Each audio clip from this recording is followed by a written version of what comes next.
Hello friends, welcome to Pebbles. நான் உங்கள் கோபி சிட்டிப்பாளையம் சுதா.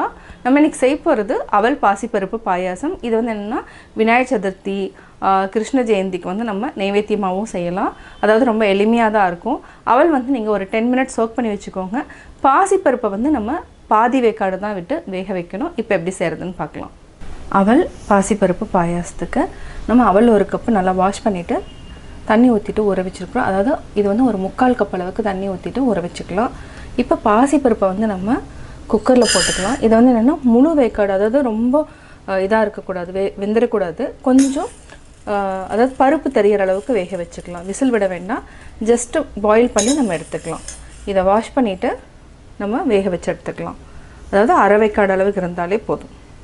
இப்போ நம்ம கேஸ் ஆன் பண்ணிக்கலாம்.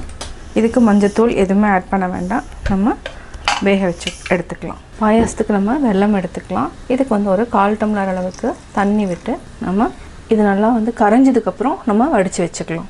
ஒரு 1/2 டம்ளர் அளவுக்கு தண்ணி விட்டுக்கலாம். தண்ணி விட்டதுக்கப்புறம் நம்ம ஊற வச்சுருக்கிற அவல் ஆட் பண்ணிக்கலாம். நல்லா மிக்ஸ் பண்ணி விடுங்க.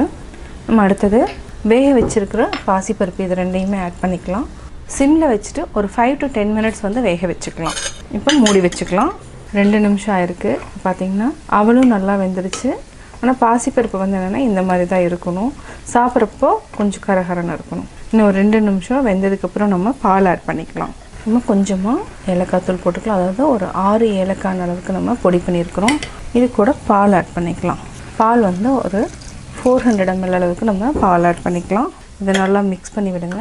இது 1 நிமிஷம் கொதிச்சதுக்கப்புறம் நம்ம வெல்லம் ஆட் பண்ணிக்கலாம். கடைசியாக நம்ம தாளிச்சிக்கலாம். இதுக்கு பச்சை கற்பூரம் ஆட் பண்ணிக்கலாம். நல்லா பொடிச்சு விட்டுருங்க. கொஞ்சமாக போட்டாலே போதும், நல்லா வாசனையாக இருக்கும். நல்லா மிக்ஸ் பண்ணி விட்டுட்டு இப்போ நம்ம வெல்லம் ஆட் பண்ணிக்கலாம். இப்போ நம்ம வடிச்சிட்டோம். மிக்ஸ் பண்ணி விடுங்க. நல்லா மிக்ஸ் பண்ணியாச்சு. இது ஒரு 2 நிமிஷம் வரைக்கும் நல்லா கொதிக்கட்டும். அதுக்கப்புறம் ஆஃப் பண்ணிவிட்டு நம்ம முந்திரி திராட்சை ஆட் பண்ணிக்கலாம். கீ ஆட் பண்ணிக்கலாம். 1 ஸ்பூன் அளவுக்கு ஆட் பண்ணிக்கலாம். இதுக்கு ஒரு 15 முந்திரி 2ஆக உடைச்சிக்கலாம். பொன்னிறமானதுக்கப்புறம் நம்ம பாயாசத்தில் ஆட் பண்ணிக்கலாம். ஒரு 20 திராட்சை. நல்லா உப்பி வந்ததுக்கப்புறம் நம்ம ஆஃப் பண்ணிக்கலாம். இந்த சூடே போதும். இப்போ கேஸ் ஆஃப் பண்ணிக்கலாம்.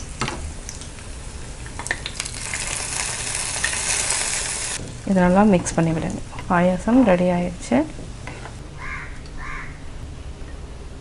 சுவையான அவல் பாசிப்பருப்பு பாயாசம் ரெடி. அவல் பாசிப்பருப்பு பாயாசம் எப்படி செஞ்சேங்கிறத பார்த்தீங்க. நீங்களும் வீட்டில் ட்ரை பண்ணி பாருங்கள். பார்த்துட்டு உங்களுடைய கமெண்ட்ஸ் எனக்கு சொல்லுங்கள். லைக் பண்ணுங்கள், ஷேர் பண்ணுங்கள், மறக்காமல் சப்ஸ்கிரைப் பண்ணுங்கள்.